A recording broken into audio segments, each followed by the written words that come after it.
चलिए अब बात करेंगे बजट की। चूंकि आज पेश होगा एमपी का बजट, आम बजट पेश करेंगे वित्त मंत्री जगदीश देवड़ा। 4 लाख करोड़ से ज्यादा का हो सकता है आम बजट। बजट से पहले वित्त मंत्री जगदीश देवड़ा का बयान, बजट में सभी वर्गों का ध्यान रखा गया। वित्त मंत्री ने कहा, बजट जनता को समर्पित होगा। मोहन सरकार में एमपी विकास पथ पर है। विपक्ष बौखलाहट में सिर्फ आरोप लगा रही है। विकसित भारत के लक्ष्य में एमपी की भूमिका अहम है। न्यूज 24 से बोले वित्त मंत्री जगदीश देवड़ा, जनता पर कोई नया कर नहीं लगेगा।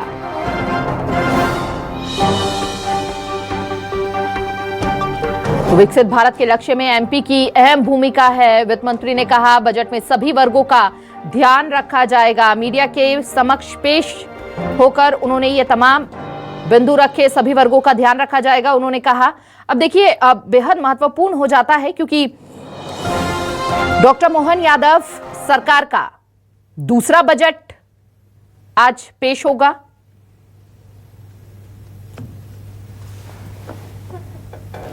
विस्तार सिंचाई में, ऊर्जा में, शिक्षा में, चिकित्सा में जितना ज्यादा से ज्यादा किया जा सकता है उसका पूरा प्रयास इस बजट में हम करेंगे। कोई जनता पर हम बोझ नहीं बढ़ाएंगे।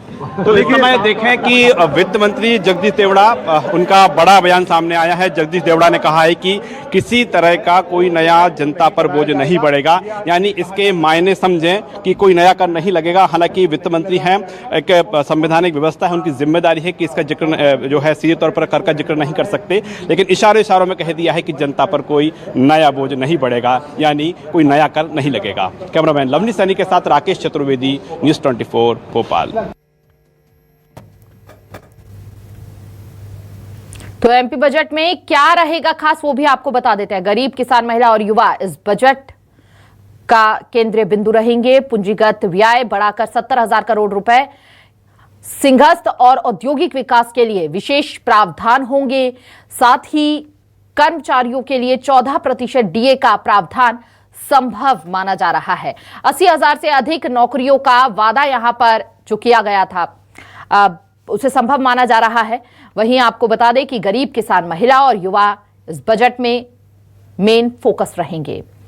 तो जनजातीय आबादी के लिए धरती आबा योजना भी लागू की जा सकती है। उज्जैन, रीवा और इंदौर में नया आईटी पार्क खुल सकता है। वहीं लाडली बहना योजना की मासिक किश्त बढ़ाने पर भी चर्चा। और देखिए, विपक्ष भी लगातार बोल रहा था, दुग्ध उत्पादन पर प्रति लीटर 5 रुपए प्रोत्साहन राशि। वहीं किसानों को 5 HP के यहां पर ये वो तमाम पहलू होंगे, बिंदु होंगे जिन पर खासा फोकस इस बजट में रहने वाला है। तो देखिए, भोपाल और इंदौर मेट्रोपॉलिटन रीजन का भी ऐलान हो सकता है। पूंजीगत व्यय बढ़ाकर 70,000 करोड़ रुपए किया जा सकता है। सिंहस्थ और औद्योगिक विकास के लिए विशेष प्रावधान होंगे। क्या कुछ इस बजट में खास होगा, वो आपको ग्राफिक्स के जरिए हम बिंदुवार तरीके से समझा रहे हैं। सिलसिलेवार हम आपको वो अहम बिंदु बता रहे हैं। 80,000 से अधिक नौकरियों का वादा संभव है इस बजट के अंदर, यानी कि युवाओं के लिए बड़ी सौगात मिलती हुई नजर आएगी। गरीब, किसान, महिला और युवा पर खास फोकस रहेगा इस बजट में। जनजातीय आबादी के लिए धरती आबा योजना, साथ ही उज्जैन, रीवा और इंदौर में नया आईटी पार्क खुल सकता है।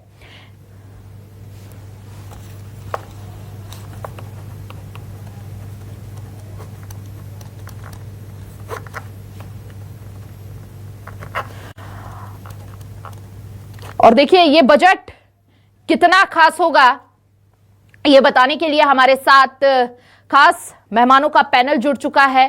साथ ही उन सभी से आपका तारुफ करवा देते हैं। बीजेपी का पक्ष रखने के लिए बृज गोपाल जी हमारे साथ जुड़े हैं। वहीं कांग्रेस का पक्ष रखने के लिए समर सिंह जी हमारे साथ जुड़ चुके हैं। दोनों ही मेहमानों से जानेंगे। सबसे पहले दोनों ही मेहमानों का बहुत बहुत स्वागत। और आपसे ये जानना चाहेंगे, बृज गोपाल जी, ये बजट आम लोगों के लिए कितना मनमोहक साबित होता हुआ नजर आएगा? बजट हमेशा प्रदेश के लिए होता है और आम जनता उस प्रदेश का एक हिस्सा होती है। ये जो बजट है, ये ग्लोबल इन्वेस्टर समिट के बाद होने वाला बजट है, तो उसकी पहचान भी इसमें रहेगी। और मध्य प्रदेश में किसानों के कल्याण के लिए, महिलाओं के कल्याण के लिए और युवाओं के कल्याण के लिए जो योजनाएं हमने पहले से हाथ में ली हैं, उनको और तेजी से आगे बढ़ाने का काम करेंगे। स्किल डेवलपमेंट का जो प्रोग्राम हमने नया हाथ में लिया है उसे आगे बढ़ाने के लिए इस बजट में प्रावधान होंगे। हमारी जो लाडली बहना है उनके कल्याण के जो काम हमने हाथ में लिए हुए हैं वो 2 स्तर पर लिए हुए हैं। एक लाडली बहना में 1250 रुपए प्रति माह के माध्यम से हम उन्हें सहयोग कर रहे हैं। दूसरा, लखपति दीदी बनाने का जो हमारा संकल्प है माननीय प्रधानमंत्री नरेंद्र मोदी जी का, उसके लिए और किस तेजी से हम आगे बढ़े उसके लिए काम करेंगे। किसानों के कल्याण के लिए जो हम काम कर रहे हैं, जो हम पहले से माननीय मुख्यमंत्री जी ने घोषणा कर दी है कि हम 20 लाख से अधिक किसानों को सोलर पंप निःशुल्क सब्सिडाइज रेट पर उपलब्ध कराएंगे और 5 रुपए में उसे स्थायी बिजली का कनेक्शन देने का काम भी करेंगे। तो ये बजट आज नए मध्य प्रदेश की तस्वीर और तकदीर बदलने वाला बजट होगा। ऐसी संभावना जो माननीय मुख्यमंत्री जी ने व्यक्त की है कि मध्य प्रदेश में आकार की दृष्टि से अगर हम कहें तो 4,21,000 करोड़ से अधिक का बजट हो सकता है। और यदि ये होता है तो मध्य प्रदेश देश का एकमात्र राज्य होगा जो 21 वर्षों में अपने बजट को 21 गुना से ज्यादा बढ़ाकर प्रस्तुत कर रहा है। तो ये अपने आप में बहुत बड़ी उपलब्धि है। कल आर्थिक सर्वेक्षण आगे का विजन देखते हुए ये अहम बिंदु जो आप बता रहे थे कि इस बजट में काफी ज्यादा महत्वपूर्ण रहने वाले हैं, लेकिन कांग्रेस इन्हीं तमाम मुद्दों को लेकर सत्ता पक्ष को सदन में भी घेरती हुई नजर आई है। समर सिंह जी भी हमारे साथ जुड़ चुके हैं, उन्हीं से जान लेते हैं विपक्ष के तौर पर इस बजट को लेकर क्या उम्मीदें हैं उनकी। देखिए, मोहन यादव जी की जो सरकार है जब से आई है तब से वाहवाही लूटने का एक मौका नहीं छोड़ रही। वहीं आप देखिए कि जो है हजारों करोड़ का जो है लोन का, माफ कीजिएगा, बजट बनकर आता है, लेकिन उसको मीडिया के सामने सुर्खियों में बटोरने के लिए तो हजारों करोड़ का दिखा दिया जाता है, लेकिन जो उसको कन्वर्जन रेट है वो 50 से 60%, मतलब 40 से 45% जो है कन्वर्जन ही नहीं होता है। उसका असर क्या पड़ता है? आदिवासी जो विभाग है, पंचायत राज विभाग, जल संसाधन विभाग है, अनुसूचित जाति विभाग है, शहरी विकास विभाग, इसकी जो मदें हैं आप जाके देखेंगे अगर रिपोर्ट के माध्यम से तो 40 से 50% जो कि उपयोग नहीं हो पाई है। तो ये किसकी नाकामी है? ये सरकार की नाकामी है। आप देखिए वर्ष 2024-25 के अंदर 60 विभाग जो थे उसके अंदर था लगभग 55,000 करोड़ रुपए का जो था आपको प्रावधान करना था, जिसमें से 37,000 करोड़ जो है वो केंद्र की तरफ से आना था। आया कितना है? 17,000 करोड़ रुपए। तो आप देखिए इनका जो मैनेजमेंट है ये बहुत वीक है। आप देखिए कि मध्य प्रदेश की सरकार सिर्फ कार्यक्रम और रंगारंग कार्यक्रम, फोटो खिंचवाना, इवेंट बाजियों के अलावा कुछ ज्यादा नहीं कर रही है। इसका असर जो है मध्य प्रदेश के लोगों पर, आम जनता पर पड़ रहा है। और मैं नहीं कह रहा, इनकी जो केक की रिपोर्ट है जिसके अंदर स्टेट फाइनेंशियल रिपोर्ट के ऑडिट रिपोर्ट के हिसाब से देखा जाए तो चैप्टर 23 के अंदर लिखा हुआ है कि जो बजटरी मैनेजमेंट है वो बजटरी मैनेजमेंट जो है पुअर है इनका, इसमें जो एक्सपेंसेस मैनेजमेंट मैकेनिज्म जो है पुअर है। तो ये हम नहीं कह रही, ये केक की रिपोर्ट कह रही है। तो कुल मिला के बात है भारतीय जनता पार्टी, इनके मुख्यमंत्री और इनकी सरकार। एमपी में प्रति व्यक्ति आय 9% बढ़ेगी और 5 साल में 46 साल, आपको बता दें कि 46,000 करोड़ का निवेश, 1.5 लाख रोजगार और आर्थिक सर्वेक्षण ये जारी किया गया है। इसमें भी इन्होंने साफ तौर पर जो आप आंकड़े गिना रहे थे उन्होंने अपने तौर पर अभी तक क्या क्या हुआ है, कितना लाभ पहुंचा है जमीनी स्तर पर, वो बताया है। उसको किस तरह देख रहे हैं अब आप? इन्वेस्टर मीट के माध्यम से बात कर रहे हैं। मैंने अभी आपकी रिपोर्ट में सुना कि वो इन्वेस्टर मीट का जो है उसकी भी कुछ उसमें परछाइयां दिखेंगी, किस प्रकार से आने वाला समय में इन्वेस्टर मीट का फायदा मिलेगा। हम चाहते हैं कि मध्य प्रदेश की जनता को, यहाँ की युवाओं और बेरोजगारों को, यहाँ की आम जनता तक वो जो इन्वेस्टर के इन्वेस्टमेंट के माध्यम से उन तक फायदा पहुंचे, उन्हें रोजगार मिले। लेकिन यहाँ पर बात आती है नियत की, यहाँ पर बात आती है काम करने की, इच्छा शक्ति की। तो वो हमें लगता है कि भारतीय जनता पार्टी। समर जी, ब्रिज गोपाल जी से इसका जवाब ले लेते हैं। ब्रिज गोपाल जी, करनी कथनी में फर्क रहता है। यहां पर सीधे तौर पर समर जी कह रहे हैं बजट तो पेश हो जाता है, लेकिन जब काम की बात आती है, करनी की बात आती है, तो वो तस्वीर नहीं बनती हुई नजर आती है। क्या रिपोर्ट का भी वो जिक्र कर रहे थे? हिमानी जी, मैं फिर से कहता हूँ, जो हम लगातार कहते हैं कि मध्य प्रदेश में दुर्भाग्य यह है कि कांग्रेस पार्टी जैसा विपक्ष मध्य प्रदेश, यदि आप भारतीय जनता पार्टी का विरोध करें, सरकार का मुद्दों पर ध्यान आकर्षित करें, तो बिल्कुल आप लगता है कि आप बिल्कुल सही काम कर रहे हैं। लोकतंत्र में ये जनता का दिया अधिकार आपके पास है जी। परंतु भारतीय जनता पार्टी पर हमला करते करते जो हमारी कांग्रेस है और उसके सम्मानी हमारे प्रवक्तागण हैं, ये मध्य प्रदेश को बदनाम करने की कोशिश करने लगते हैं। ये पूरे बयान उसी तरफ जा रहे हैं। ये मध्य प्रदेश के कर्जे को बता रहे हैं कि प्रति व्यक्ति 52,000 रुपए की हमारी देनदारी है। कभी कांग्रेस पार्टी के हमारे मित्र ये भी जानने की कोशिश करेंगे कि 2003 में 11,000 रुपए प्रतिवर्ष वार्षिक आई थी प्रति व्यक्ति, जो 2011 में बढ़कर 38,497 हुई। और कल जो आर्थिक सर्वेक्षण प्रस्तुत हुआ है उसमें 1,53,000 रुपए हुए। ये वृद्धि को भी कहीं सोचेंगे। और जो आज माननीय वित्त मंत्री जगदीश देवड़ा जी ने कहा है कि ये जो आप हमेशा कर्ज कर्ज चिल्लाते हैं, ये कर्ज नहीं है, ये निवेश है। ये किसी के ऐश करने के लिए, किसी को गुलछर्रे उड़ाने के लिए राशि खर्च नहीं हो रही है। ये मध्य प्रदेश के इंफ्रास्ट्रक्चर को बढ़ाने के लिए, मध्य प्रदेश के किसानों को आत्मनिर्भर और स्वावलंबी बनाने के लिए, महिलाओं के कल्याण के लिए, जिसमें उनमें आत्मविश्वास बढ़ सके, उस पर यह बजट खर्च हो रहा है। और पहली बार देश के इतिहास में 59, एक छोटी सी बात सुनिए, मध्य प्रदेश के इतिहास में पहली बार 59,000 करोड़ का कैपिटल इन्वेस्टमेंट लास्ट ईयर हमने किया 2024 में। और 2025 और 26 की जो कार्य योजना है उसमें 70,000 करोड़ से ज्यादा कैपिटल इन्वेस्टमेंट होगा। ये थोड़ा सा देख ले कि मध्य प्रदेश किस तरह बदला है, मध्य प्रदेश का रोड इंफ्रास्ट्रक्चर क्या हुआ है, मध्य प्रदेश में इलेक्ट्रिसिटी की स्थिति क्या है, हम इलेक्ट्रिसिटी सरप्लस स्टेट कैसे बने। यदि ये हम सब ना करते तो इन्होंने तो हमें, दिग्विजय सिंह ने तो अंधकार में डूबा मध्य प्रदेश दिया था, गड्ढों में सड़क दी थी, सड़क में गड्ढे नहीं हुआ करते थे। तो मध्य प्रदेश नए नए आयाम गढ़ रहा है, परंतु कुछ लोग उस विकास को नहीं पचा पा रहे हैं जो मध्य प्रदेश की जनता का हो रहा है और जो मध्य प्रदेश का हो रहा है। नहीं, कई जगहों पर सड़कों पर गड्ढे तो अभी भी हैं सर, इसको तो पूरी तरह से नहीं नकार सकते हैं ना। सड़कों में गड्ढे हैं, इसको मैं स्वीकार कर रहा हूँ, मगर जब हमें ये प्रदेश मिला था तब गड्ढों में सड़क हुआ करती थी, और वो भी सिर्फ 90,000 किलोमीटर टूटी फूटी।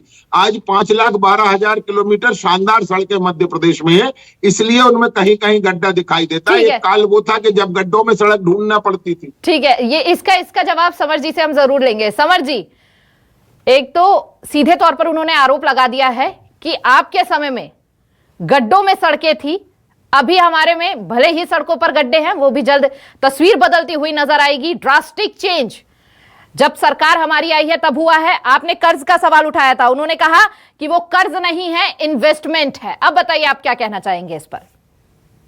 जी देखिए, पहली बात लोया जी ने कहा कि जो पर कैपिटा इनकम जो है बड़ी है, तो उस हिसाब से आप देखिए कि जो महंगाई है वो कितनी बड़ी है। दूसरी बात, आपने कही बात की सड़कों की, तो इनकी सड़कों का नापने का पैमाना मैं आपको बता देता हूँ। जैसे अगर 2 लेन सड़क है तो 1 किलोमीटर सड़क 2 किलोमीटर हो जाती है, 6 लेन है तो 6 किलोमीटर हो जाएगी। जहां तक की बात सड़कों की है, तो हमने इन्वेस्टर मीट के दौरान ये देख लिया है कि किस प्रकार भोपाल शहर के राजधानी के गड्ढे भरे जा रहे थे। तब जब राजधानी की कंडीशन मैडम ये है, तो आप देखिए बाकी जो मध्य प्रदेश की हालत क्या होगी। तीसरी बात आपने कही कि आप बिजली सरप्लस है। आप बताइए कि बिजली बनाने के जितने भी संयंत्र मध्य प्रदेश के अंदर हैं, उसमें से एक भी भारतीय जनता पार्टी के कार्यकाल में चालू हुआ हो सकता है कि कांग्रेस पार्टी ने उसे चालू किया, उसके निर्माण को खत्म इन्होंने करा हो, लेकिन ऐसी कोई परियोजना जो बिजली बनाने के लिए है वो इनके द्वारा नहीं गई। वो भी जो कांग्रेस के कार्यकाल में की गई थी उसी को उन्होंने आगे बढ़ा, उसी का फायदा इन्हें मिला है। वो सिंचाई की भी व्यवस्था जो है उसी प्रकार से जो नहर का सिस्टम हमने बनाया था, वो सिंचाई व्यवस्था हमने उस समय करी थी, उसका ये लाभ उठा रहे हैं। तीसरी बात, आप बात कर रहे हैं कि आपका बजट जो है वो लोगों को छूता है। मैंने बताना चाहूंगा कि 4,000 करोड़ का बजट होता था शिक्षा का दिग्विजय सिंह जी के कार्यकाल में, और उसके बाद में आपके कार्यकाल में 40,000 करोड़ का हो गया, मानता हूं मैं। लेकिन आपको ये बात भी माननी पड़ेगी कि मध्य प्रदेश में पिछले 5 सालों के अंदर 23,13,000 बच्चों ने प्राथमिक शिक्षा छोड़ दी है। आपको ये मानना पड़ेगा कि 1600 जो स्कूल है उसके अंदर एक भी शिक्षक नहीं है, 6,000 स्कूलों के अंदर सिर्फ एक शिक्षक है। आपको ये मानना पड़ेगा, महिलाओं की बात कर रहे हैं यहाँ पर, तो 2300 ऐसे स्कूल है मध्य प्रदेश के अंदर जिसके अंदर महिलाओं के लिए, बालिकाओं के लिए शौचालय तक भी नहीं है। तो ये किस प्रकार का विकास हो रहा है? मेरे को लगता है भारतीय जनता पार्टी के अगर प्रवक्ताओं को मैं आंख बंद करके न्यूट्रल होकर सुनूं तो मुझे लगता है कि अमेरिका की बात चल रही है, लेकिन ये लोग भूल जाते हैं कि मध्य प्रदेश जो है देश का 3रा सबसे गरीब राज्य है। और अगर आप भ्रष्टाचार के अंदर माने तो महाराष्ट्र राजस्थान के बाद 3रा है, भुखमरी के अंदर 5वां है, महिला अत्याचार पे 7वां है, ठीक है, और फॉरेन डायरेक्ट इन्वेस्टमेंट पे 10। तो कह रहे हैं कि कांग्रेस केवल एमपी को बदनाम करने की कोशिश करती है और कुछ नहीं है, जो अच्छे काम है वो नहीं गिनाती है। ठीक है, आप दोनों मेहमानों को मैं रोकना चाहूंगी, इस सवाल का जवाब हम लेंगे, लेकिन यहाँ पर एक महत्वपूर्ण सीएम मोहन यादव क्या कुछ कह रहे हैं वो सुनवा देते हैं दर्शकों को। प्रसन्नता के जैसा कि हमने हमारी सरकार बनाने के समय कहा था कि हमारी सरकार 5 साल में अपने बजट को दोगुना करेगी। आपकी जानकारी में पिछली बार लगभग 3.5 लाख करोड़ का बजट हमने दिया था। इस 4,20,000 से ऊपर करोड़ का बजट होने वाला है। ये एक तरह से वित्त मंत्री द्वारा बजट जैसे ही आएगा, हम सब जानते हैं कि सभी क्षेत्रों में विकास के लिए पर्याप्त धनराशि देने के साथ हमने अपना विकास के संकल्प को माननीय मोदी जी के संकल्प से मिलाने का प्रयास किया है। और याद करें 1956 में मध्य प्रदेश बना और 56 से लेकर 2003-4 तक केवल 20,000 करोड़ का बजट था। उसको 21 गुना बढ़ाते हुए 4,21,000 के आसपास अगर बजट पहुंच रहा है, 4,21,000 करोड़ को, इसका मतलब ये कि अपने आप में ये बताता है कि सरकार विकास के लिए किस गति से चल रही है। मुझे इस बात की प्रसन्नता कि भारत के सभी राज्यों में सबसे तेज गति से बढ़ने वाला राज्य अगर कोई है तो मध्य प्रदेश है। मैं अपने इस राज्य के बजट के साथ साथ यहाँ के युवा, महिला, किसान, गरीब सभी वर्गों की बेहतरी के लिए गए माननीय प्रधानमंत्री के संकल्प की पुष्टि के लिए ये सरकार काम कर रही है। मेरी अपनी ओर से सबको बधाई। तो मध्य प्रदेश के विकास के लिए सरकार काम कर रही है। बेहद खास ये बजट रहने वाला है। सीएम मोहन यादव को आप सुन रहे थे। मेहमान लगातार हमारे साथ जुड़े हुए हैं। एक लंबी लिस्ट यहां पर समर जी ने गिना दी है और आप बीच में जवाब भी देना चाह रहे थे। उनका सवाल पूरा हो गया है, अब आपकी बारी है। जवाब दीजिए, क्या कुछ कहना चाहेंगे? क्या जवाब आपका इन सवालों पर? मित्र समर जी देखिए, भारतीय जनता पार्टी और कांग्रेस से ज्यादा महत्वपूर्ण हमारे और आपके लिए ये मध्य प्रदेश होना चाहिए। अभी आप कह रहे थे तो मुझे बड़ा ताज्जुब हो रहा था कि एक भी ऐसा पावर प्लांट बताइए जो भारतीय जनता पार्टी की सरकार में बनाओ। मैं आपको जानकारी के लिए, केवल जानकारी के लिए बता देता हूं कि मध्य प्रदेश में 2003 तक एक भी वाट सोलर इलेक्ट्रिसिटी नहीं बनती थी। जितने भी सोलर प्लांट हैं वो सारे भारतीय जनता पार्टी की सरकारों के दौरान बने। और उसमें एक और आपको थोड़ा नॉलेज में इजाफा कर दूं कि रीवा में जो हमारा सोलर प्लांट है उससे दिल्ली की मेट्रो चलती है। और जो आप power plant, thermal power plant की भी बात करेंगे तो मेरे बिल्कुल पास में एनटीपीसी का 800 मेगावाट की 2 यूनिट तैयार हो चुकी है। ये पूरा काम लैंड एक्विजिशन और उसकी सैंक्शन से लेकर उसके सुचारू संचालन तक ये सब भारतीय जनता पार्टी की सरकारों में हुआ। और समझ के इस बात को हमें स्वीकार करना चाहिए कि 2003 तक मध्य प्रदेश का कुल बिजली उत्पादन 2900 मेगावाट था। आज हम 22,000 मेगावाट सप्लाई करने की स्थिति में और 18,000 कर रहे हैं। और इसीलिए मध्य प्रदेश पूरे देश और दुनिया के लोगों का, जो इन्वेस्टर्स हैं, जिनको उद्योग लगाने, उनके लिए फेवरेट डेस्टिनेशन है मध्य प्रदेश। और वो इसलिए है कि हम अकेले राज्य हैं जिस पर इलेक्ट्रिसिटी सरप्लस है, साथ साथ हिंदुस्तान का सबसे बड़ा इंडस्ट्रियल लैंड बैंक है। और यही वो कारण है तब मध्य प्रदेश की जीडीपी से 2 गुना से ज्यादा ऑफर हमें ग्लोबल इन्वेस्टर समिट में मिले। उसके पीछे कारण क्या है? क्योंकि हम संभावनाओं से भरे प्रदेश हैं।